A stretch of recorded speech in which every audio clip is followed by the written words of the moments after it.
नमस्कार। इस वक्त हम प्रयागराज में हैं और प्रयागराज के माघ मेला में है। हमारे पीछे आप देखिए, यहाँ जो है सामान्य तौर पर लिखा है बरनी से आजादी, यानी एचडीएफसी बैंक जो है बरनी से आजादी को लेकर के महिलाओं को एक तोहफा ले आया है। और महिलाओं को तोहफा मतलब जो पैसा गुल्लक और बरनी में आप रखती हैं उसको अब जो है एचडीएफसी में रखिए।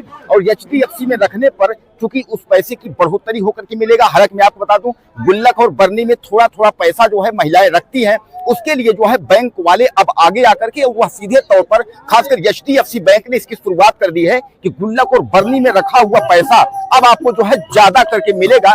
जिस तरह बरनी में आप पैसा थोड़ा थोड़ा करके महिलाएं रखती हैं, तो निवेदन बैंक वाले यह कर रहे हैं आपके लिए म्यूचुअल फंड जैसी जो है जो व्यवस्थाएं लेकर के आए हैं, उसमें सीधे तौर पे ये है कि जो थोड़ा थोड़ा पैसा आप बरनी में इकट्ठा करते हैं उसको म्यूचुअल फंड के तहत आप रखेंगे तो दो पैसे आपको ज्यादा मिलेंगे। आइए देखते हैं रिपोर्ट।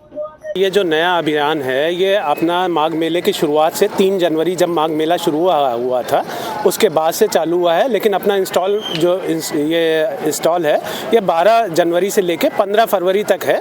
ये खासकर महिलाओं को जागरूक करने के लिए है कि वो जो पैसा बरनी में रखती हैं उसको बरनी में न रख के, जो पैसा हर महीने वो थोड़ा थोड़ा करके बरनी में रखती हैं उसको बरनी में न रख के वो म्यूचुअल फंड में डालें, ताकि वो पैसा जो बरनी में रखती हैं उस पर कोई बढ़त उनको नहीं मिलती। वो पैसा म्यूचुअल फंड में एसआईपी के थ्रू हर महीना छोटा छोटा इन्वेस्टमेंट करेंगी तो उससे थोड़ा उनको ग्रोथ मिलेगी, जिससे उनका पैसा हर महीने कुछ ना कुछ बढ़ता रहेगा।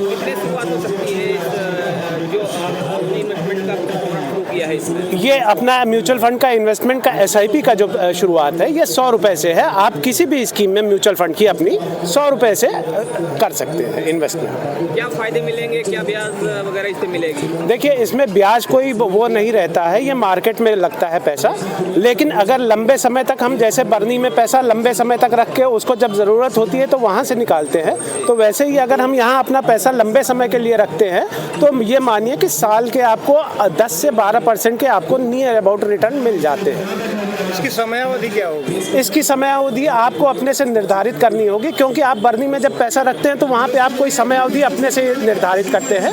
आपको जब पैसे की ज़रूरत होती है तब वहाँ से निकालते हैं, तो वैसे ही यहाँ भी आप अपने हिसाब से समयावधि निर्धारित कर सकते हैं। मिनिमम होगा कितने समय के पहले आप निकाल नहीं सकते? नहीं, ऐसा कोई वो नहीं है। यहाँ आप आज डाल के हफ्ते भर बाद, महीने भर बाद जब आपको पैसे की ज़रूरत है तब आप निकाल सकते हैं। ठीक है।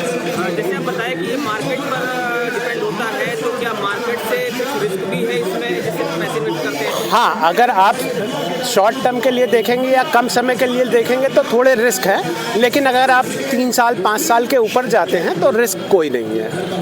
आपने बताया कि 1 हफ्ते 15 दिन महीने भर में निकाल सकते हैं जरूरत पड़ने पर। अगर कोई व्यक्ति आज इन्वेस्ट कर रहा है और महीने भर बाद या 15 दिन बाद निकाल ले रहा है, तो क्या ऐसा संभव है कि उसमें कुछ रिस्क भी हो सकता है? बिल्कुल बिल्कुल, ये है कि उसमें भी रिस्क हो सकता है, क्योंकि वो मार्केट में पैसा लगता है। तो मान लीजिए आज जो पैसा लगा है और हफ्ते महीने भर के अंदर अगर मार्केट नीचे होती है तो उनका पैसा नीचे भी हो सकता है।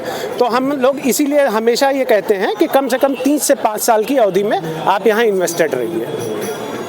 क्या कहना चाहेंगे महिलाओं से? महिलाओं से यही कहना चाहेंगे कि जो अपना वो पैसा बरनी में रखती हैं उसको बरनी में न रख के वो एसआईपी में डालें, ताकि उनके पैसे पे हमेशा ग्रोथ, उनको पैसा हमेशा बढ़ता हुआ मिले। और जो आजकल की इन्फ्लेशन या आप महंगाई दर कह रहे हैं उसको वो बीट कर सके, क्योंकि आप देख रहे हैं कि हमेशा महंगाई दर हर साल दर साल बढ़ती जा रही है। तो वो थोड़ा सा उनको पैसा अगर वो बरनी में रखेंगी तो वो उसको नहीं वो मैच कर पाएंगी, तो वो पैसा बरनी से बजाय एसआईपी में डालें। मेरा नाम प्रवीण शंकर है, मैं यहाँ प्रयागराज में एचडीएफसी म्यूचुअल फंड का एक कार्यकर्ता हूँ।